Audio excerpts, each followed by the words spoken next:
been marked by stability, fiscal discipline, sustained growth, and moderate inflation. This is the result of conscious choices we have made, even in times heightened uncertainty and disruption. Our government, led by Honorable Prime Minister Modi, has decisively and consistently chosen action over ambivalence, reform over rhetoric, and people over populism. We have pursued far-reaching structural reforms, fiscal prudence and monetary stability, whilst maintaining a strong thrust on public investment. Keeping Atmanirbharta as a lodestar, we have built domestic manufacturing capacity, energy security, and reduced critical import dependencies. Simultaneously, we have ensured that citizens benefit from every action of the government, undertaking reforms to support employment generation, agricultural productivity, household purchasing power, and universal services to people. These measures have delivered a high growth rate of around 7% and helped us make substantial strides in poverty reduction and improvement in the lives of our people. Today, we face an external environment in which trade and multilateralism are imperiled and access to resources and supply chains are disrupted. New technologies are transforming production systems while sharply increasing demands on water, energy, and critical minerals. India will continue to take confident steps towards Vikasit Bharat, balancing ambition with inclusion. As a growing economy with expanding trade and capital needs, India must also remain deeply integrated with global markets, exporting more and attracting stable long-term investment. As I begin Part A, I want to express my gratitude to the people for standing firmly with us as we forge our way together towards becoming one of the largest economies of the world.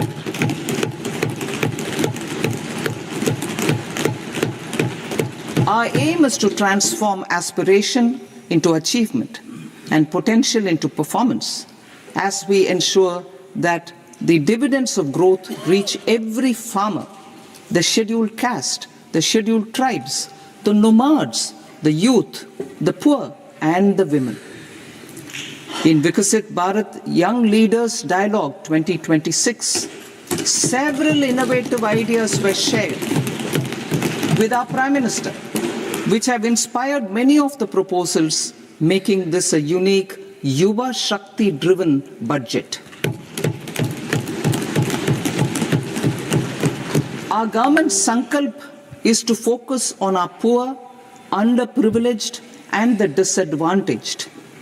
To deliver on this sankalp, and given that this is the first budget prepared in Kartavya Bhavan, we are inspired by three Kartavya.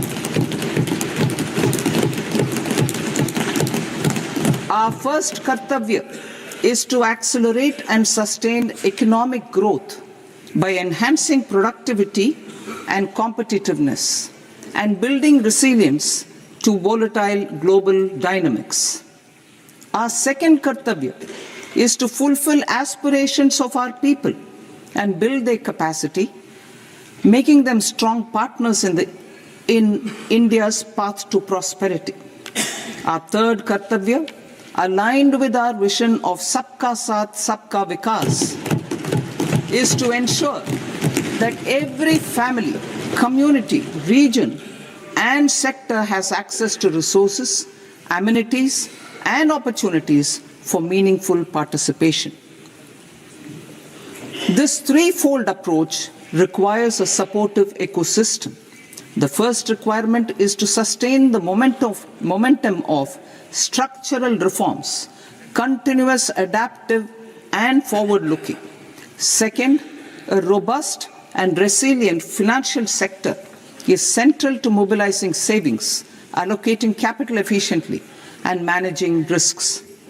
Third, cutting-edge technologies, including AI applications, can serve us as force multipliers for better governance.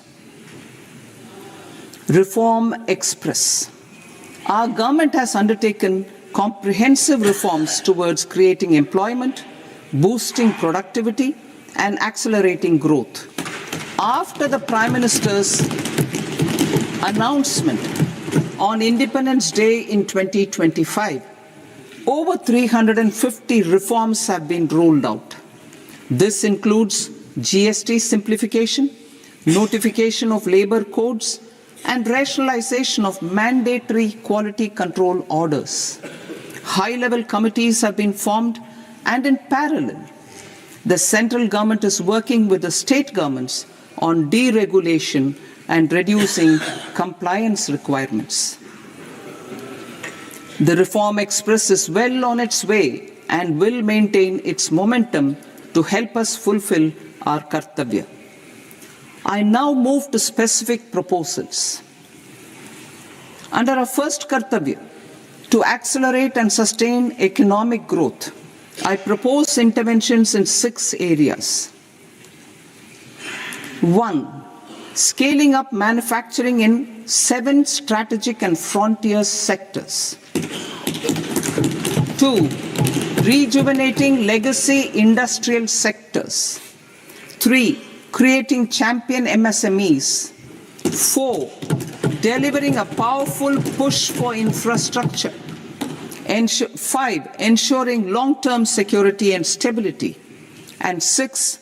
Developing city economic regions. Scaling up of manufacturing in 7 strategic and frontier sectors. Biopharma Shakti, meaning biopharma strategy for health advancement through knowledge, technology, and innovation. India's disease burden is observed to be shifting towards non-communicable diseases like diabetes, cancer, and autoimmune disorders. Biologic medicines are key to longevity and quality of life at affordable costs. To develop India as a global biopharma manufacturing hub,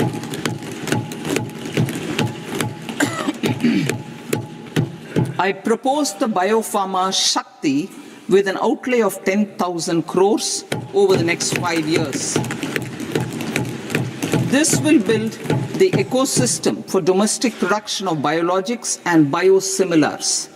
The strategy will include a biopharma-focused network with 3 new national institutes of pharmaceutical education and research, popularly known as NIPERS, and upgrading 7 existing ones. It will also create a network of 1,000 accredited India clinical trials sites. We propose to strengthen the Central Drug Standard Control Organization to meet global standards and approve timeframes through and approval timeframes through a dedicated scientific review cadre and specialists.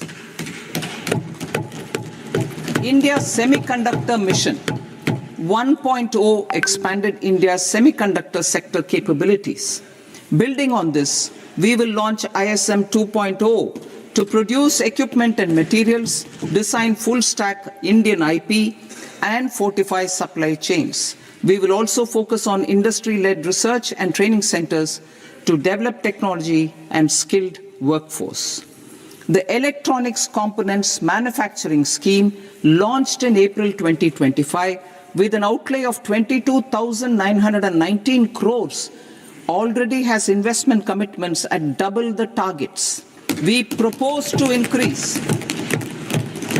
the outlay to 40,000 crores to capitalize on this momentum.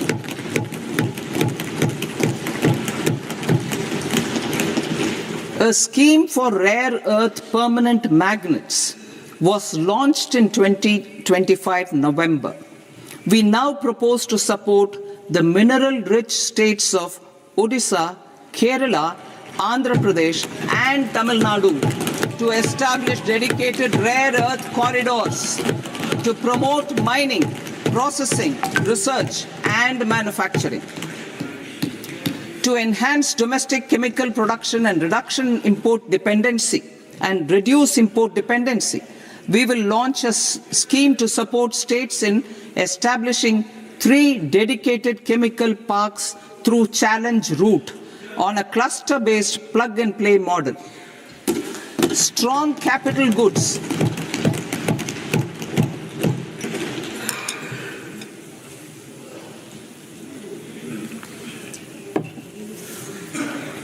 Strong capital goods capability is a determinant of productivity and quality across different sectors. Towards building this capacity, I propose the following. High-tech tool rooms will be established by central public sector enterprises at 2 locations as digitally enabled automated service bureaus that locally design, test, and manufacture high-precision components at scale and at lower cost. 2.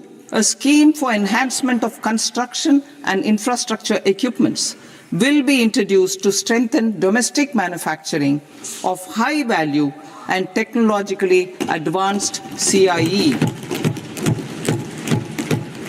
This can range from lifts in a multi-storied apartment or firefighting equipment in multiplexes, large or small, and to tunnel boring equipments for building metros and high-altitude roads.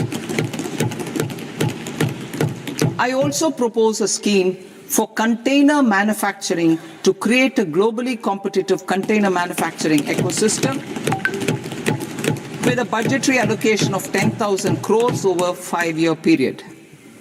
For the labor-intensive textile sector, I propose an integrated program with 5 subparts.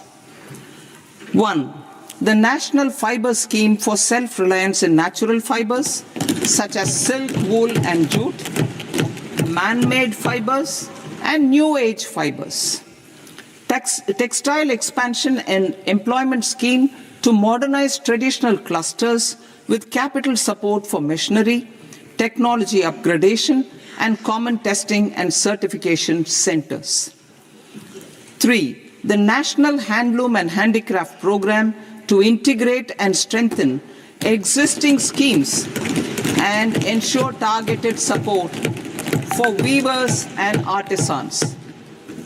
Tex Eco Initiative to promote globally competitive and sustainable textiles and apparels. Samarth 2.0 to modernize the upgrade the textile skilling ecosystem through collaboration with industry and academic institutions. Further, I propose to set up mega textile parks in challenge mode. They can also focus on bringing value addition to technical textiles. I propose to launch the Mahatma Gandhi Gram Swaraj initiative to strengthen khadi, handloom, and handicrafts. This will help in global market linkage and branding. It will streamline and support training, skilling, quality of process, and production. This will benefit our weavers, village industries, One District, One Product ODOP initiative, and also our rural youth. India has the potential to emerge as a global hub for high-quality, affordable sports goods. I propose a dedicated initiative for sports goods that will promote manufacturing, research, and innovation in equipment design as well as material sciences. Rejuvenation of legacy industrial clusters.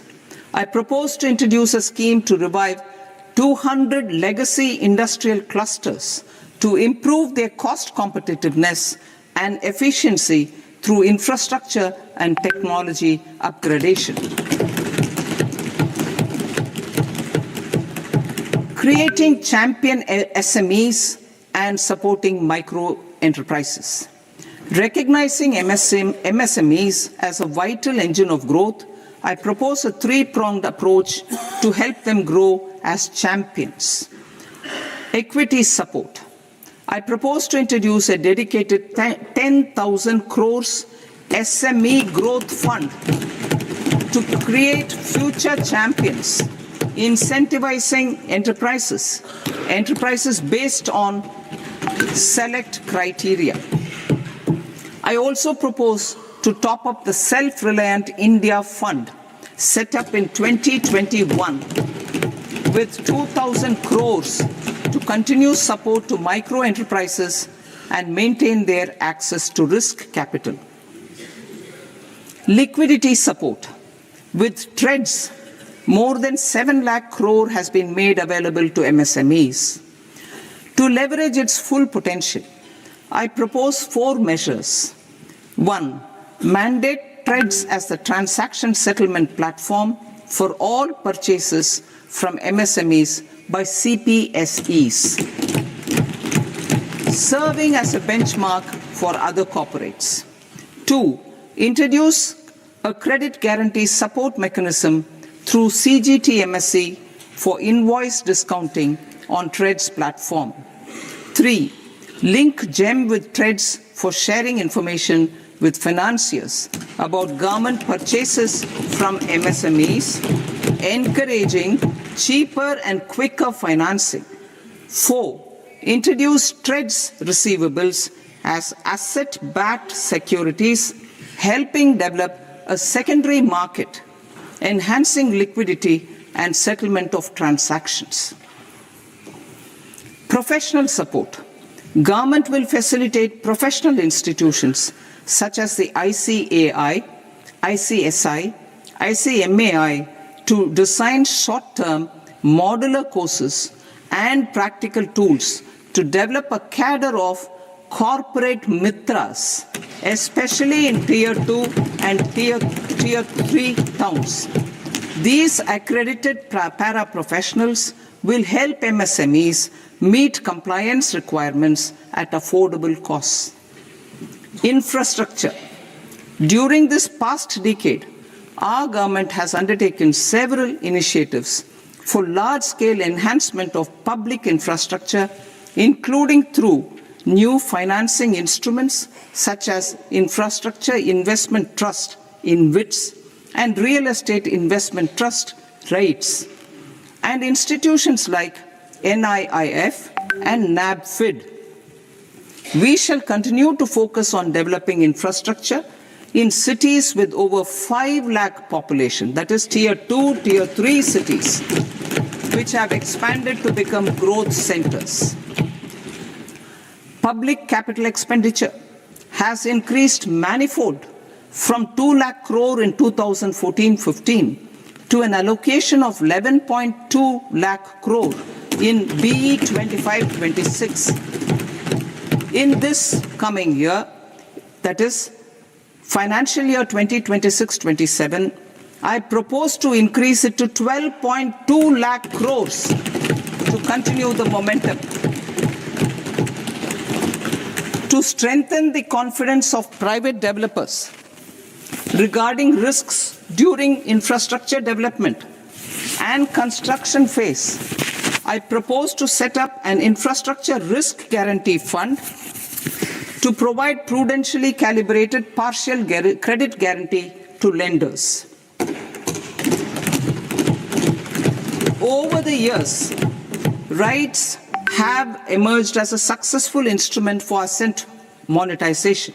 I propose to accelerate recycling of significant real estate assets of the CPSEs through the setting up of dedicated REITs. To promote environmentally sustainable movement of cargo, I propose to 1. Establish new dedicated freight corridors connecting Dankuni in the east to Surat in the west.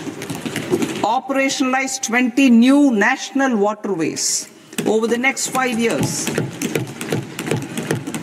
starting with National Waterways 5 in Orissa to connect mineral-rich areas of Talcher and Angul and industrial centers like Kalinga Nagar to the ports of Paradeep and Dhamra. Training institutes will be set up as regional centers of excellence for development of required manpower for these waterways. This will benefit youth in the entire stretch of the waterways to train and acquire skills. Further, a ship repair ecosystem catering to inland waterways will also be set up at Varanasi and Patna. And C, launch a coastal cargo promotion scheme for incentivizing a modal shift from rail to road to increase the share of inland waterways and coastal shipping from 6% to 12% by 2047. To enhance last mile and remote connectivity and promote tourism, I propose to give incentives to indigenize manufacturing of seaplanes. A seaplane VGF scheme will be also introduced to provide support for operations. Carbon capture, utilization and storage. Aligning with the roadmap launched in December 2025, the carbon capture, utilization and storage technologies at scale will achieve higher readiness and in end-use application across 5 industrial sectors, including power, steel, cement, refineries, and chemicals. An outlay of 20,000 crore is proposed over the next 5 years for this purpose. City economic regions. Cities are India's engines of growth, innovation, and opportunities. We shall now focus on Tier 2, Tier 3 cities, and even temple towns, which need modern infrastructure and basic amenities. This budget aims to further amplify the potential of cities to deliver the economic power of agglomerations by mapping city economic regions based on their specific growth drivers. An allocation of 5,000 crore per CER over 5 years is proposed for implementing their plans through a challenge mode with a reform-cum-result-based financing mechanism.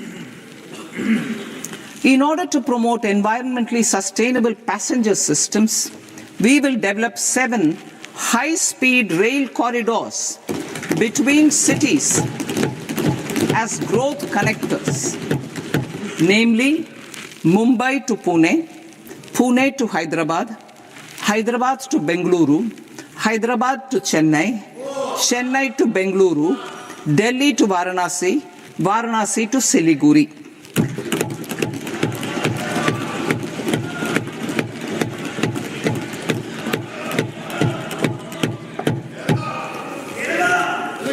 Financial sector.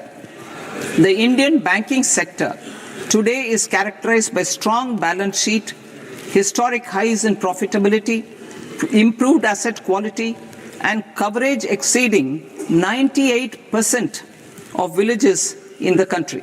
At this juncture, we are well placed to futuristically evaluate the measures needed to continue on the path of reform-led growth of this sector.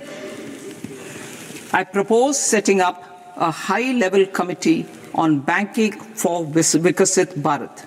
High-level committee on banking for Vikasit Bharat to comprehensively review the sector and align it with India's next phase of growth, while safeguarding financial stability, inclusion, and consumer protection.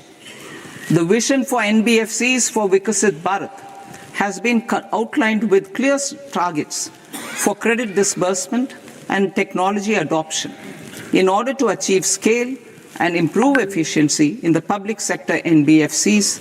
As a first step, it is proposed to restructure the Power Finance Corporation and Rural Electrification Corporation.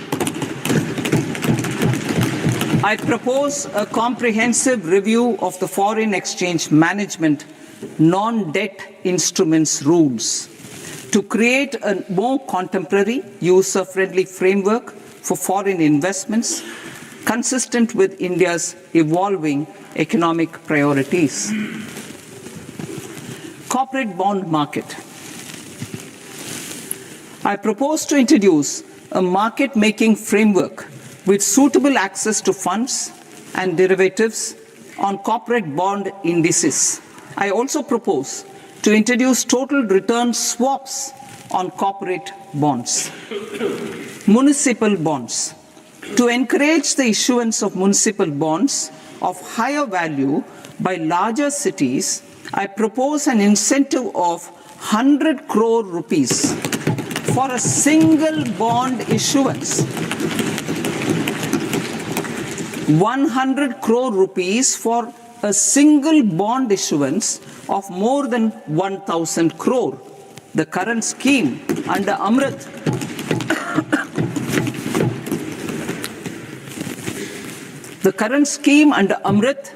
which incentivizes issuances up to 200 crores only, will also continue to support smaller and medium towns. That will also continue to support the smaller and medium towns. Ease of doing business. Individual persons resident outside India, PROI, will be permitted to invest in equity instruments of listed Indian companies through the Portfolio Investment Scheme. It is also proposed to increase the investment limit for an individual PROI under the scheme from 5% to 10%, with an overall investment limit for all individual PROIs to 24% from the current 10%. Emerging technologies including AI. 21st century is technology-driven. Adoption of technology is for the benefit of all people. Farmers in the field, women in STEM, youth keen to upskill, and Divyangjan to access newer opportunities. The government has taken several steps to support new technologies through AI Mission, National Quantum Mission, Anusandhan National Research Fund, and Research and Development and Innovation Fund. Our second kartavya is to fulfill aspirations and build capacities. Close to 25 crore individuals have come out of multi-dimensional poverty through a decade of our government's sustained and reform-oriented efforts.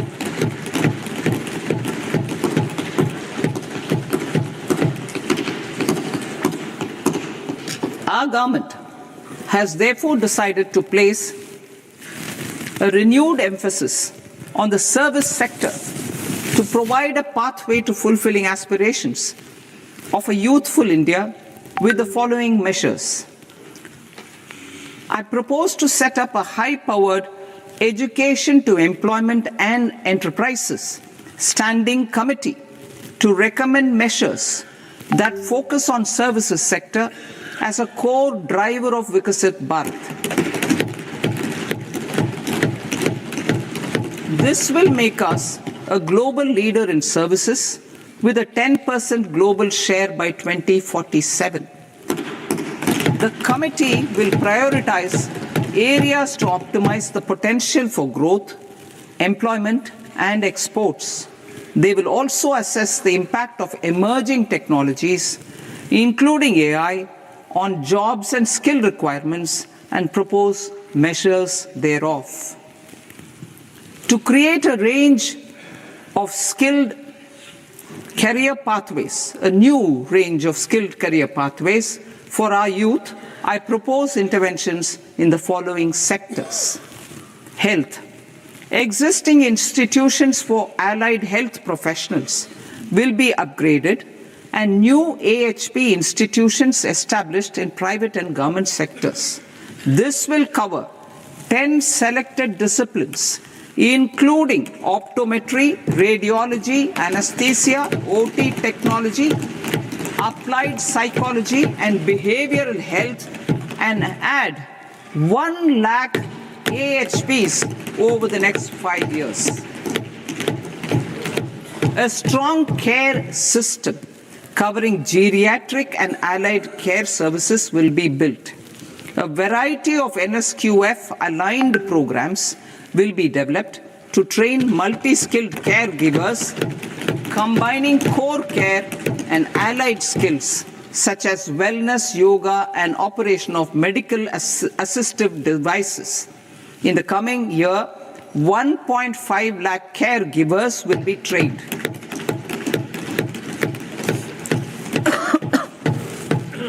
Hubs for medical value tourism. To promote India as a hub for medical tourism services, I propose to launch a scheme to support states in establishing 5 regional medical hubs in partnership with the private sector. These hubs will serve as integrated healthcare complexes that combine medical, educational, and research facilities.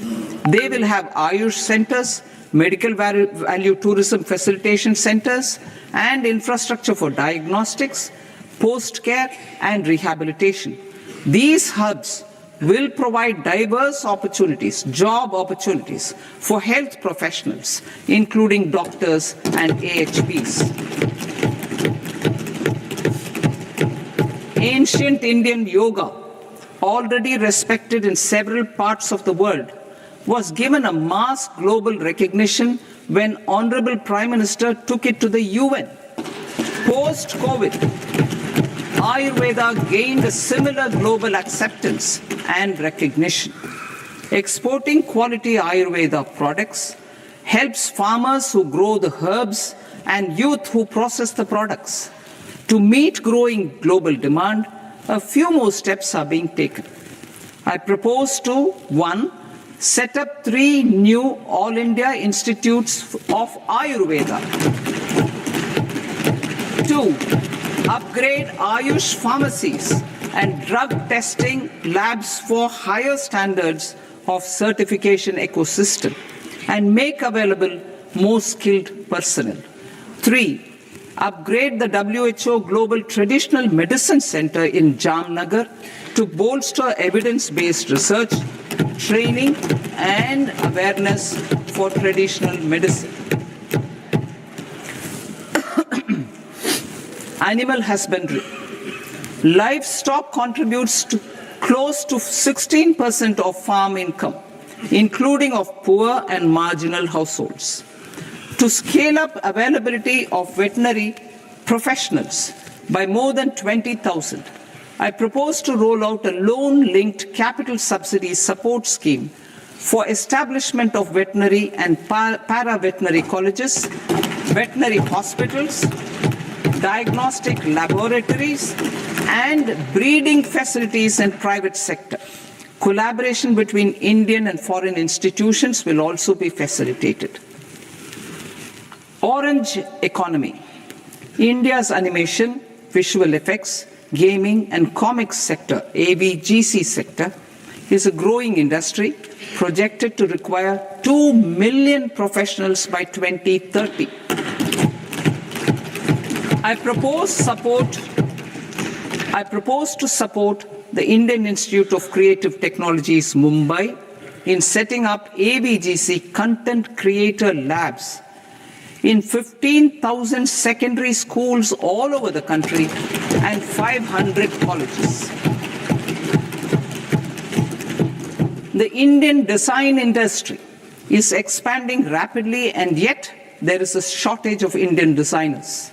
I propose to establish, through Challenge Route, a new National Institute of Design to boost design education and development in the eastern region of India. Education. Our government will support states through Challenge Route in creating 5 university townships in the vicinity of major industrial and logistics corridors. These planned academic zones will host multiple universities, colleges, and research institutions, skill centers, and residential complexes. In higher education, STEM institutions, prolonged hours of study and laboratory work pose some challenges for girl students. Through VGF, Viability Gap Funding and capital support, one girls' hostel will be established in every district.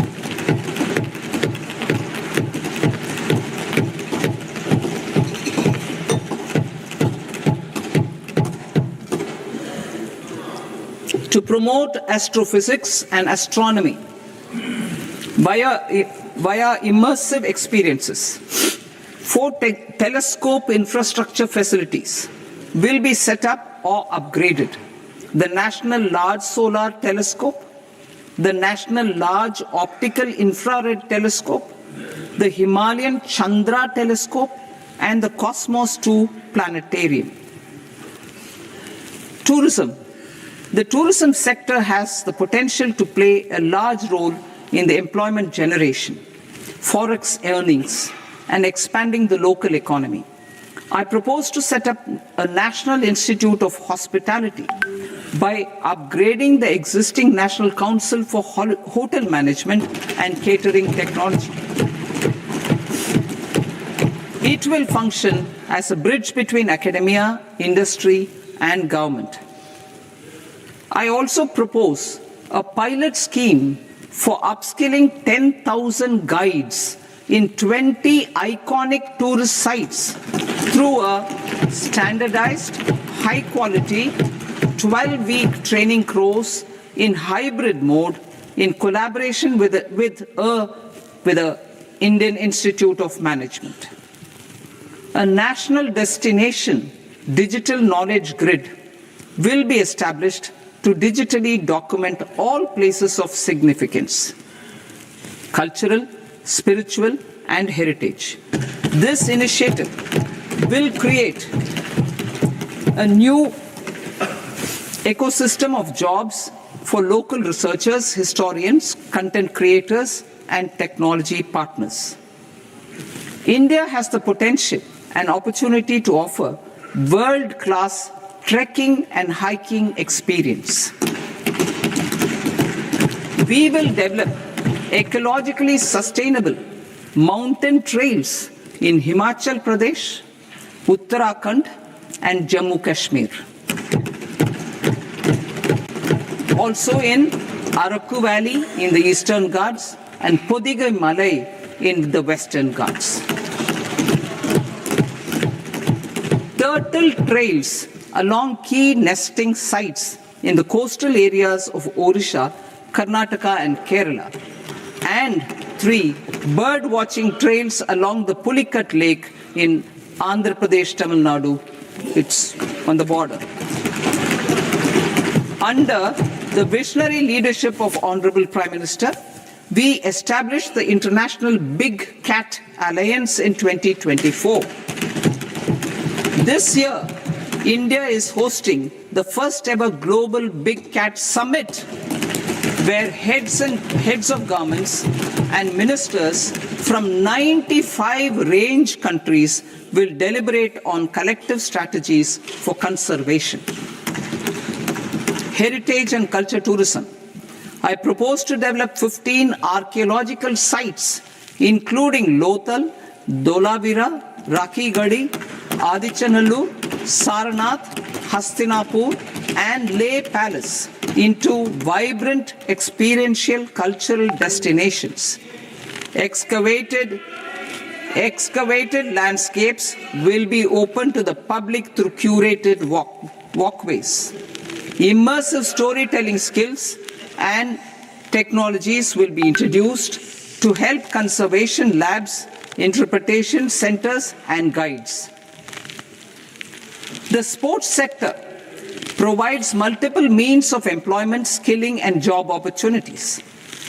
Taking forward the systematic nurturing of sports talent, which is set in motion through the Khelo India program earlier, I propose to launch a Khelo India mission to transform the sports sector over the next decade. The mission will facilitate an integrated talent development pathway supported by training centers, which are foundational, intermediate, and elite levels. B, systematic development of coaches and support staff. C, integration of sports science and technology. D, competitions and leagues to promote sports culture and provide platforms. And E, development of sports infrastructure for training and competition. Our third Kartavya aligns with our vision of Sabka Saath, Sabka Vikas towards Vikasit Bharat.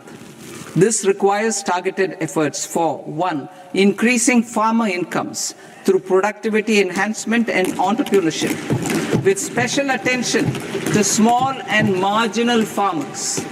B. Empowering Divyangjan through access to livelihood opportunities, training, and high-quality assistive devices. C. Empowering the vulnerable to access mental health and trauma care. D. Focus on the Purvodaya states and the Northeast region to accelerate development and employment opportunities. Fisheries. We will undertake initiatives for integrated development of 500 reservoirs and Amrit Sarovars. 2. Strengthen the fisheries value chain in coastal areas and enable market linkages involving startups and women-led groups together with fish farmer producer organizations. Animal husbandry. To provide quality employment opportunities in rural and peri-urban areas, we will support the animal husbandry sector in entrepreneurship development through a credit-linked subsidy program, B, scaling up and modernization of livestock enterprises, C, enhanced creation of livestock, dairy, and poultry, enhanced creation of livestock, dairy, and poultry-focused integrated value chains, and D, encourage creation of livestock farmer producer organizations. High-value agriculture.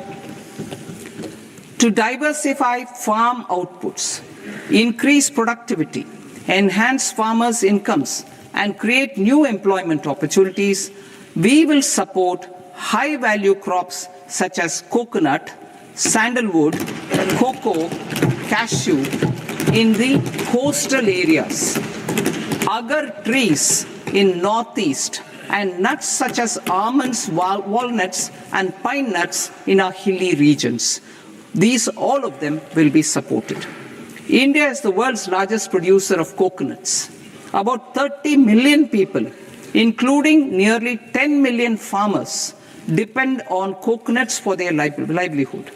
To further enhance competitiveness in coconut production, I propose a coconut promotion scheme to increase production and enhance productivity through various interventions, including replacing and non-productive trees with new saplings of plants or varieties in major coconut growing states. A dedicated program is proposed for Indian cashew and cocoa to make India self-reliant in raw cashew and coconut production and processing, enhance export competitiveness, and transform Indian cashew and Indian cocoa into premium global brands by 2030. Sandalwood. Sandalwood is closely linked to India's social and cultural heritage. Our government will partner with state governments to promote focused cultivation and post-harvest processing to restore the glory of the Indian sandalwood ecosystem, to rejuvenate old, low-yielding orchards, and expand high-density cultivation of walnuts, almonds, and pine nuts. We will support a dedicated program to enhance farmer incomes and in bringing value addition by engaging youth. Bharat Vistar, that is virtually integrated system to access agricultural resources. I propose to launch Bharat Vistar a multilingual AI tool that shall integrate the AgriStack portals and the ICAR package on agricultural practices with AI systems. This will enhance farm productivity, enable better decisions for farmers, and reduce risk by providing customized advisory support. She Marts for rural women-led enterprises. Building on the success of Lakpati Didi program, I propose to help women take the next step from credit-linked livelihoods to being owners of enterprises. Self-help entrepreneur, She Marts will be set up as community-owned retail outlets within the cluster-level federations through enhanced and innovative financing instruments. Empowering Divyangjan. Divyangjan Kaushal Yojana. Information technology, AVGC sectors, hospitality and food and beverages sectors often offer task-oriented and process-driven roles which are suitable for Divyangjan. We will ensure dignified livelihood opportunities through industry-relevant and customized training specific to each Divyangjan group. Divyang Sahara Yojana. Timely access to high-quality assistive devices for all eligible Divyangjan is a fundamental need.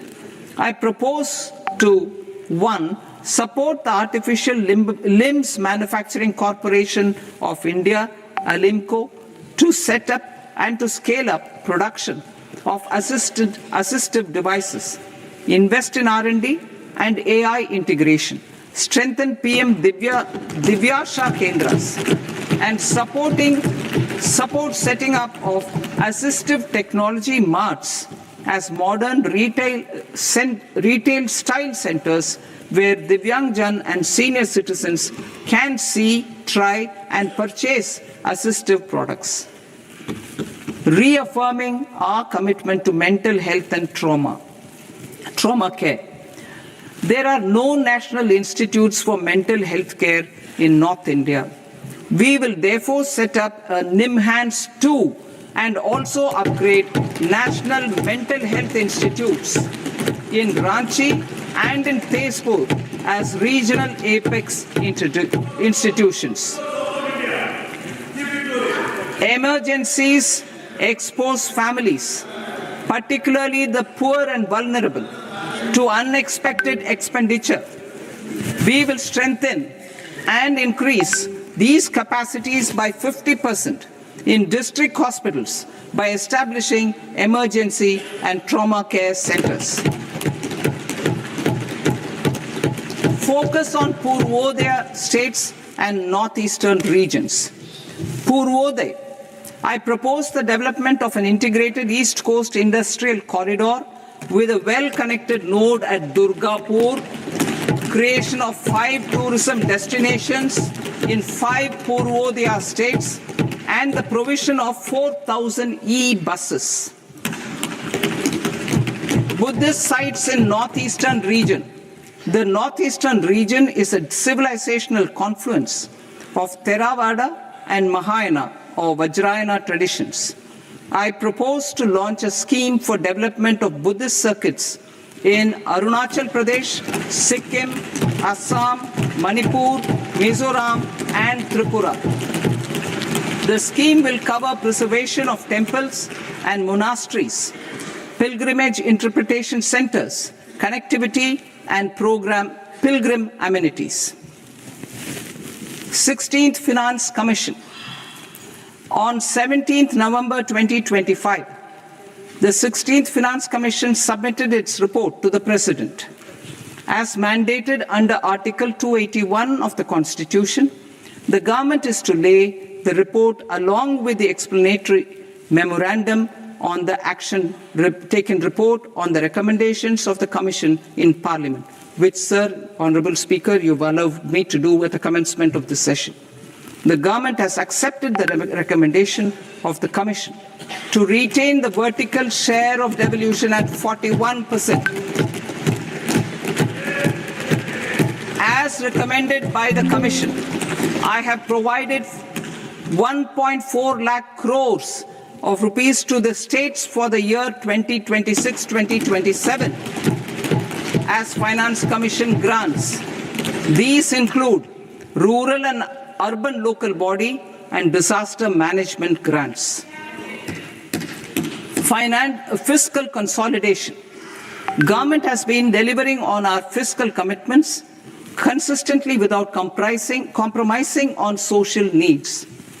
To strive towards accepted standards of fiscal management in Budget 25-26, I had indicated that the central government would target reaching a debt-to-GDP ratio of 50 plus or minus 1% by 2030-31. In line with this, the debt-to-GDP ratio is estimated to be 55.6% of GDP in BE 26-27, compared to 56.1% of GDP in RE 25-26. A declining debt-to-GDP ratio will gradually free up resources for priority sector lending and expenditure by reducing the outgo on interest payments. One of the main operational instruments for debt targeting is the fiscal deficit. I am happy to inform this august House that I fulfilled my commitment made in 2021-2022 to reduce fiscal deficit below 4.5% of GDP by 25-26. In RE 25-26, the fiscal deficit has been estimated at par with BE of 2025-26 at 4.4% of GDP.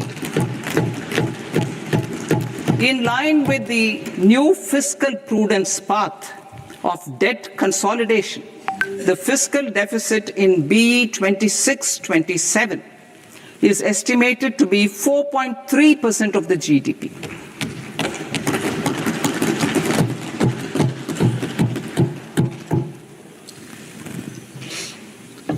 The revised estimates of the non-debt receipts are 34 lakh crore rupees, of which the centre's net tax receipts are 26.7 lakh crore. The revised estimate of the total expenditure is 49.6 lakh crore rupees, of which the capital expenditure is about 11 lakh crores. Budget estimates 2026 to 2027. Coming to 26-27, the non-debt receipts and the total expenditure are estimated as 36.5 lakh crore and 53.5 lakh crore respectively. The centre's net tax receipts are estimated at 28.7 lakh crore rupees. To finance the fiscal deficit, the net market borrowings from dated securities are estimated at 11.7 lakh crore rupees. The balance financing is expected to come from small savings and other sources. The gross market borrowings are estimated at 17.2 lakh crore rupees. I'll now move to Part B. Part B, direct taxes.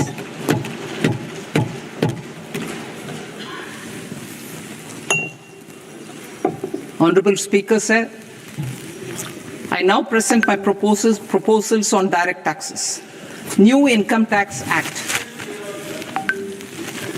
In July 2024, I announced a comprehensive review of the Income Tax Act 1961.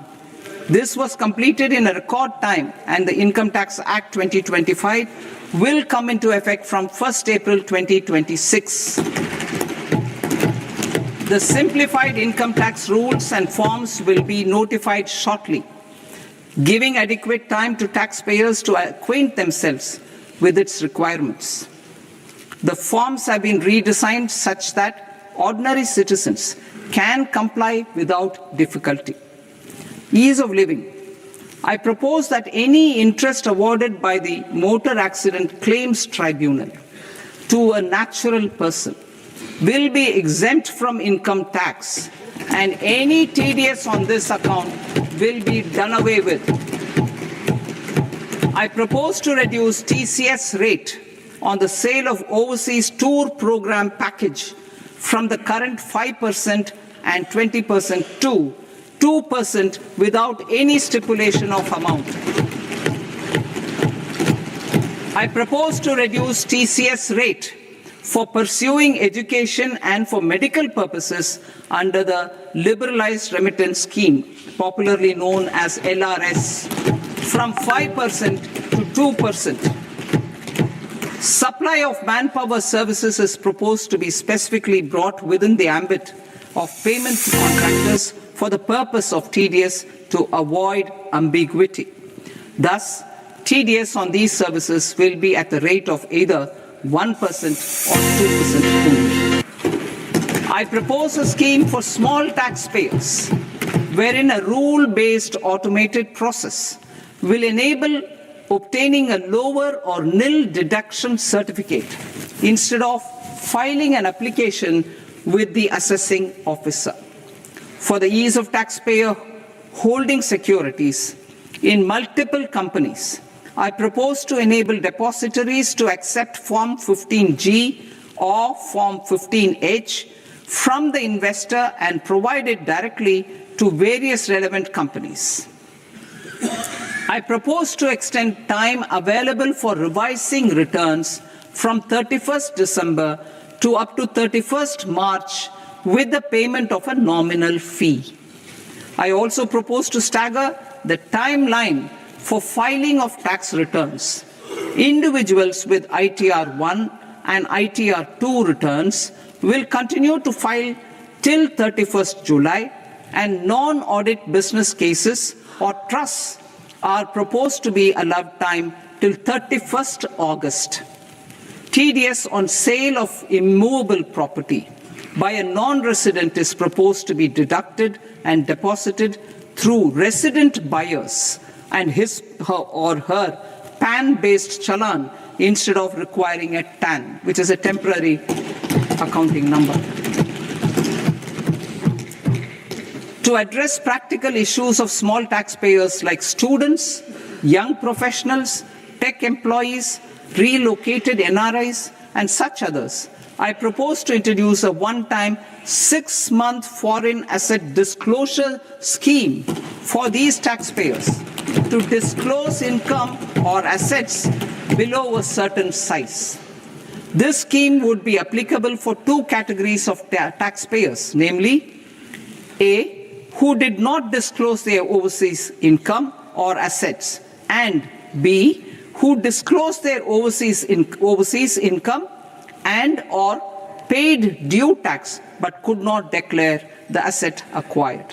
For category A, the limit of undisclosed income or asset is proposed to be up to 1 crore rupees.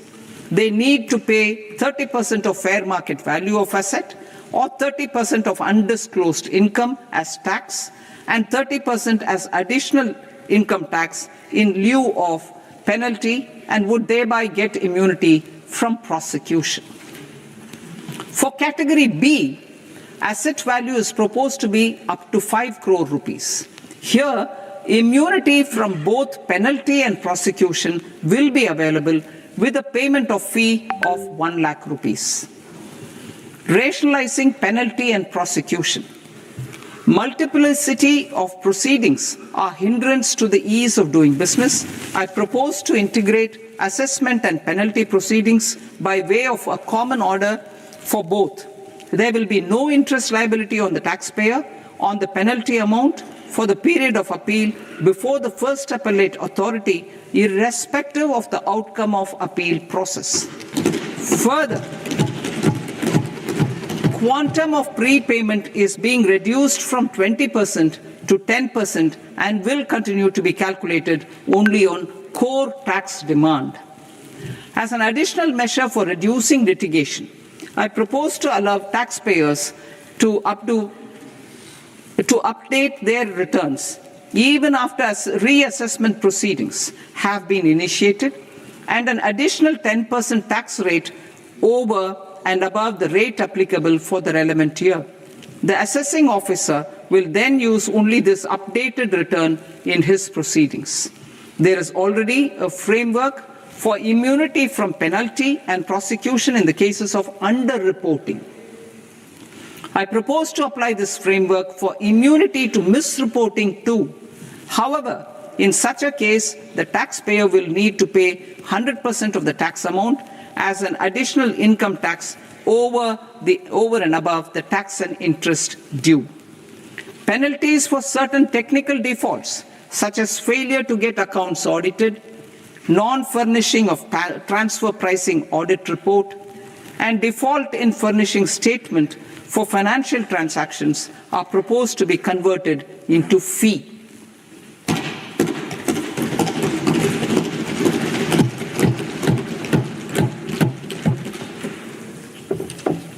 I propose to rationalize prosecution framework under Income Tax Act while maintaining a careful balance for deterrence in some serious offence.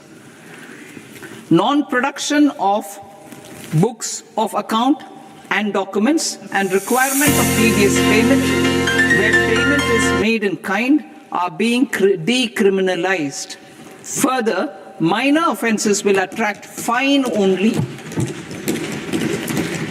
The remaining prosecutions will be graded commensurate with the quantum of offence. They will entail only simple imprisonment with maximum imprisonment reduced to 2 years and power to courts to convert even those into fines.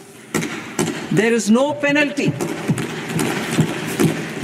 There is no penalty presently for non-disclosure of non-immovable foreign assets with aggregate value less than 20 lakh rupees. I propose to also provide them with immunity from prosecution with retrospective effect from 1/10/2024.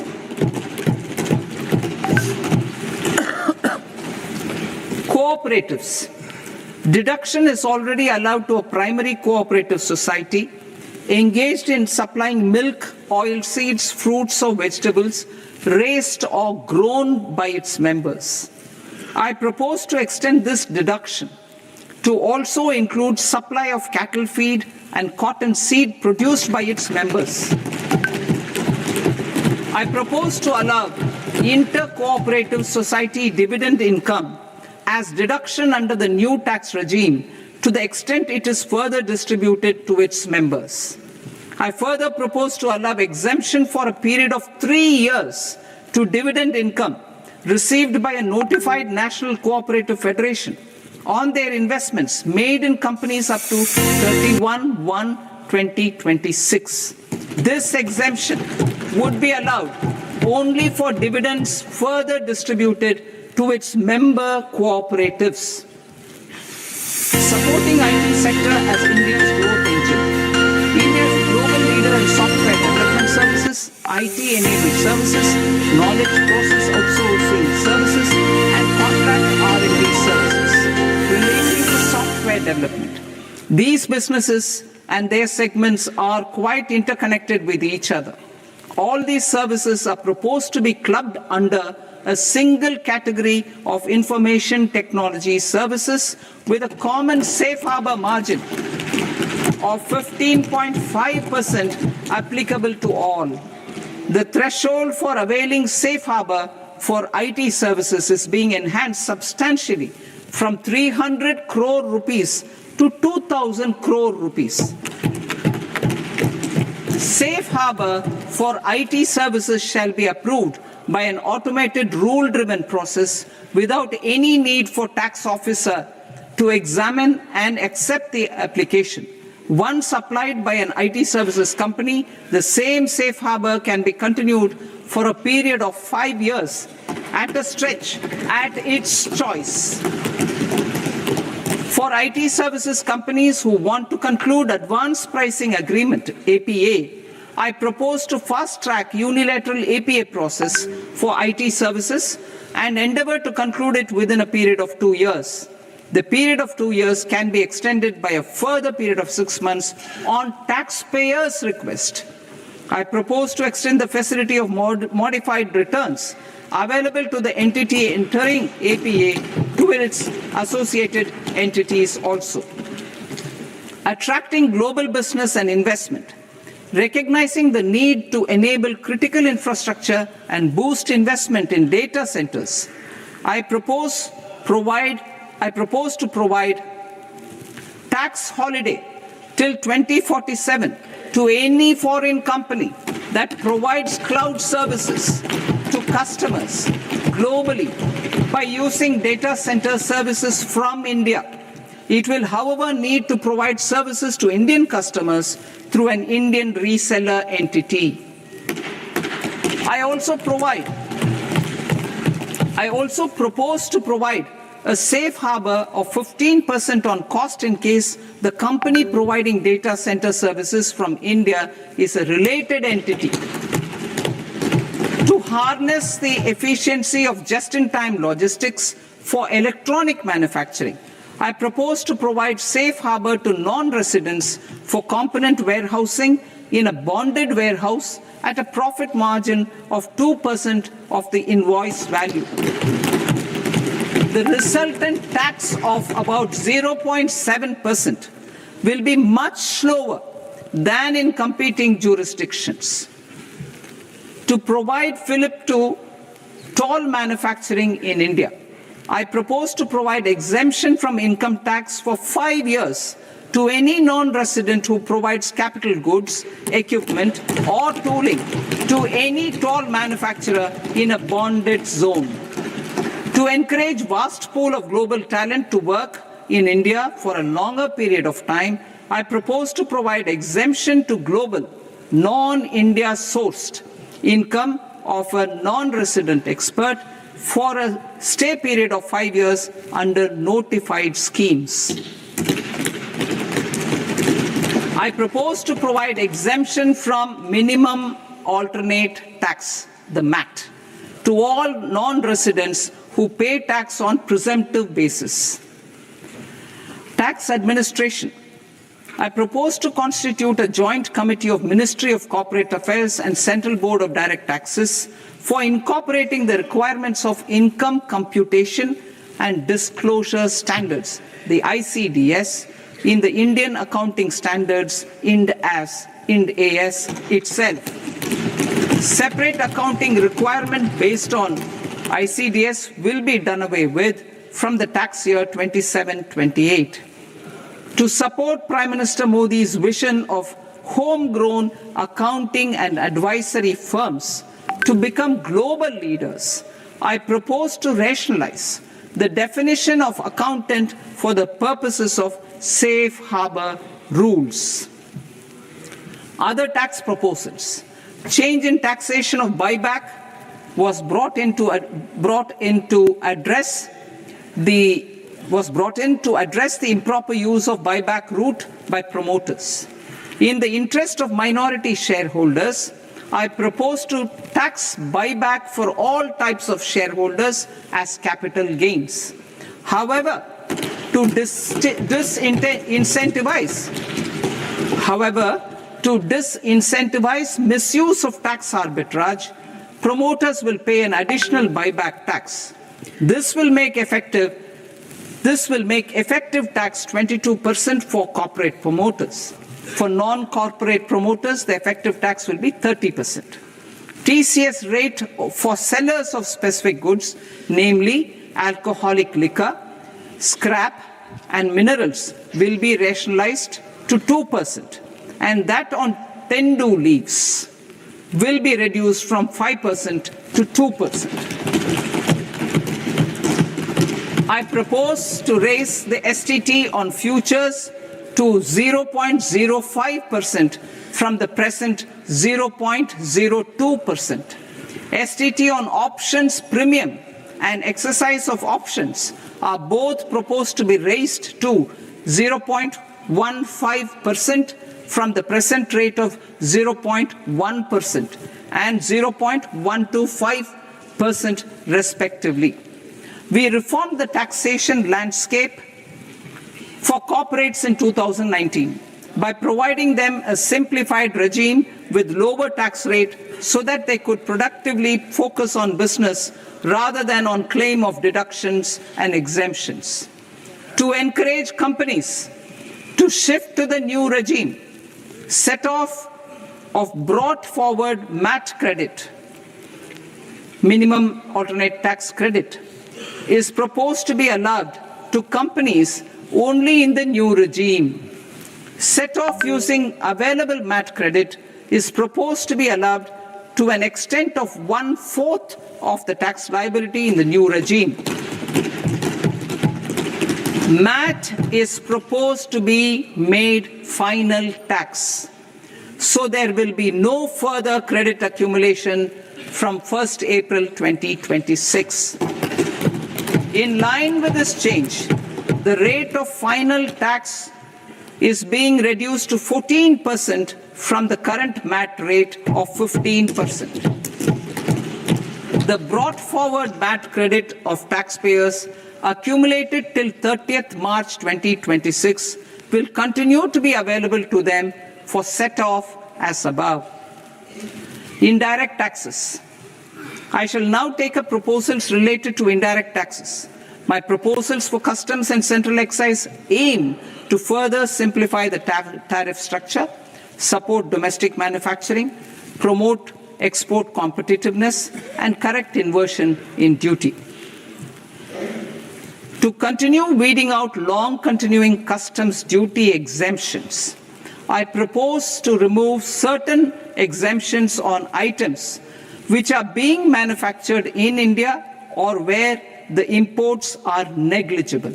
Similarly, to further simplify the process of ascertaining the rate of duty applicable on a particular item, I propose to incorporate certain effective rates in various customs notifications to the tariff schedule itself. I shall now take up sector-specific proposals. Promotion of exports of marine, leather, and textile products. I propose to increase the limit for duty-free imports of specified inputs used for processing seafoods for export from the current 1% to 3% of FOB value of the previous year's export turnover. I also propose to allow duty-free imports of specified inputs, which is currently available for exports of leather or synthetic footwear, to exports of shoe uppers as well. I propose to extend the time period for export of final product from the existing 6 months to 1 year for exporters of leather or textile garments, leather or synthetic footwear, and other leather products. Energy transition and security. I propose to extend the basic customs duty exemption given to capital goods used for manufacturing lithium-ion cells for batteries to those used for manufacturing lithium-ion cells for battery energy storage systems also. I propose to exempt basic customs duty on import of sodium antimonate for use in manufacture of solar glass. Nuclear power. I propose to extend the existing basic customs duty exemption on imports of goods required for nuclear power projects till the year 2035 and expand it for all nuclear plants irrespective of their capacity. Critical minerals. It is proposed to provide basic customs duty exemption to the import of capital goods required for the processing of critical minerals in India. Biogas blended CNG. I propose to exclude the entire value of biogas while calculating the central excise duty payable on biogas blended CNG. Civil and defense aviation. I propose to exempt basic customs duty on components and parts required for the manufacture of civilian training and other aircrafts. It is proposed to exempt basic customs duty on raw materials imported for the manufacture of parts of aircraft to be used in maintenance, repair, or overall requirements by units in the defense sector. Electronics. To deepen value addition in the consumer electronics sector, I propose to exempt basic customs duty on specified parts used in the manufacture of microwave ovens. Special economic zone. To address the concerns arising about utilization of capacity by manufacturing units in the special economic zones due to global trade disruptions, I propose as a special one-time measure to facilitate sales by eligible manufacturing units in SEZs to the domestic tariff area at concessional rates of duty. The quantity of such sales will be limited to a prescribed proportion of their exports. Necessary regulatory changes will be undertaken to operationalize the measures while ensuring level playing field for the units working in the DTA. Ease of living. To rationalize the customs duty structure for goods imported for personal use, I propose to reduce the tariff rate on all dutiable goods imported for personal use from 20% to 10%. To provide relief to patients, particularly those suffering from cancer, I propose to exempt basic customs duty on 17 drugs or medicines. I propose also to add 7 more rare diseases for the purposes of exempting import duties on personal imports of drugs, medicines, and food for special medical purposes used in their treatment. Customs process. India's role and share in the global trade is poised for a major leap in line with our ambition and journey towards Vikasit Bharat. In this regard, I propose many measures for custom processes to have minimal intervention for smoother and faster movement of goods and greater certainty to the trade. Trust-based systems. I propose to enhance duty deferral period for Tier 2 and Tier 3 authorized economic operators, known as AEOs, from 15 days to 30 days. I propose to provide eligible manufacturer importers the same duty deferral facility. This should encourage them to get themselves accredited as a full-fledged Tier 3 AEO in due course. To provide greater certainty and for better business planning, I propose to extend validity period of advance ruling binding on customs from the present 3 years to 5 years. In the spirit of the whole of government approach,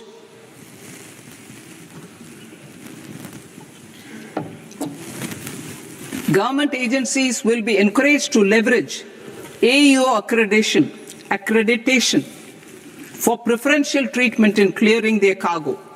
Regular importers with trusted, long-standing supply chains will be recognized in the risk system so that the need for verification of their cargo every time can be minimized. Export cargo using electronic sealing. Export cargo using electronic sealing will be provided through clearance from the factory premises to the ship.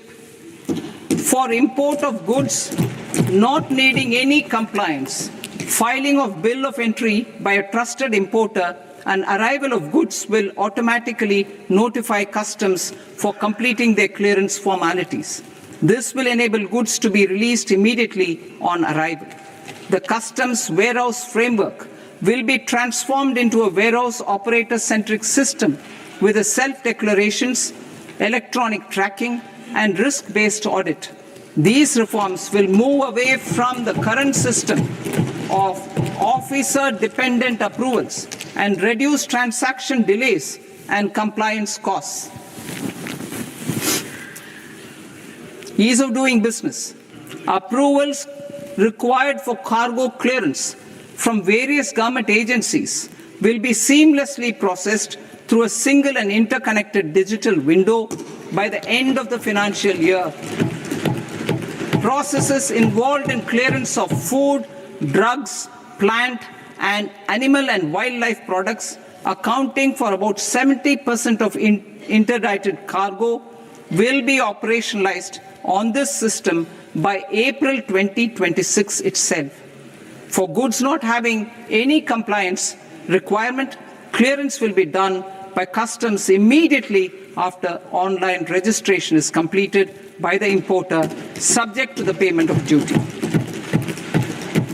Customs integrated system will be rolled out in 2 years as a single integrated and scalable platform for all customs processes. Utilization of non-intrusive scanning with advanced imaging and AI technology for risk assessment will be expanded in a phased manner with the objective to scan every container across all the major ports.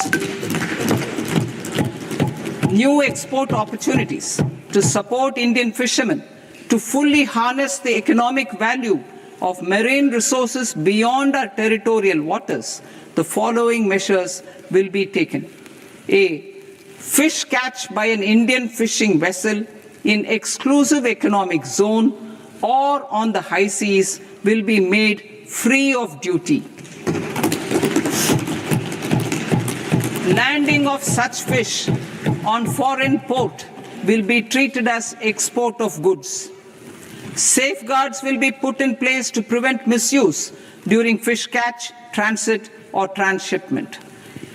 To support aspirations of India's small businesses, artisans, and startups to access global markets through e-commerce, I am pleased to announce complete removal of the current value cap of 10 lakh rupees per consignment on courier exports. In addition, handling of rejected and returned consignments will be improved with effective use of technology for identifying such consignments. I propose to revise provisions governing baggage clearance during international travel to address genuine concerns of passengers. The revised rules will enhance duty-free allowances in line with the present-day travel realities and provide clarity in temporary carriage of goods brought in or taken out. There are honest taxpayers who are willing to settle disputes by paying all their dues, but they get deterred due to negative connotation associated with penalty. They will now be able to close cases by paying an additional amount in lieu of penalty. Honorable Speaker, sir, with this, I commend the budget to this august House. Jai Hind.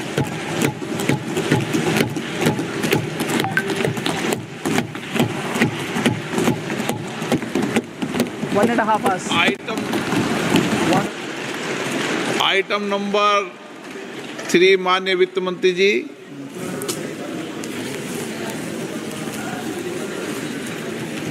Item number 2, sir. 3. Sir, with your permission, I rise to lay on the table of the table the following statements under Section 3(1) of the Fiscal Responsibility and Budget Management Act of 2003. Medium-term fiscal policy, fiscal policy strategy statement, and macroeconomic framework statement. Item number 4, माननीय वित्त मंत्री जी। Sir, with your permission, I move for leave to introduce the Finance Bill 2026. प्रश्न ये कि विधेयक को पुनर्स्थापित करने की अनुमति प्रदान की जाए। जो सदस्य इस पक्ष में हाँ गए, जो सदस्य विरोध में ना गए, मेरे विचार में निर्णय हाँ वालों के पक्ष में हाँ वालों के पक्ष में अनुमति प्रदान की जाती है। माननीय मंत्री जी, अब विधेयक पूरे स्थापित करें। Sir, I introduce the bill. माननीय सदस्यगण, आपको सूचित किया जाता है कि माननीय वित्त मंत्री जी के बजट भाषण की कॉपी पब्लिकेशन काउंटर पर ली जाती है। बजट भाषण और बजट से संबंधित दस्तावेज आपके मोबाइल फोन और मेंबर पोर्टल्स पर ही उपलब्ध है। सभा की कार्रवाई कल सोमवार दिनांक 2 फरवरी 2026 को प्राप्त 11 बजे तक के लिए स्थगित की जाती है।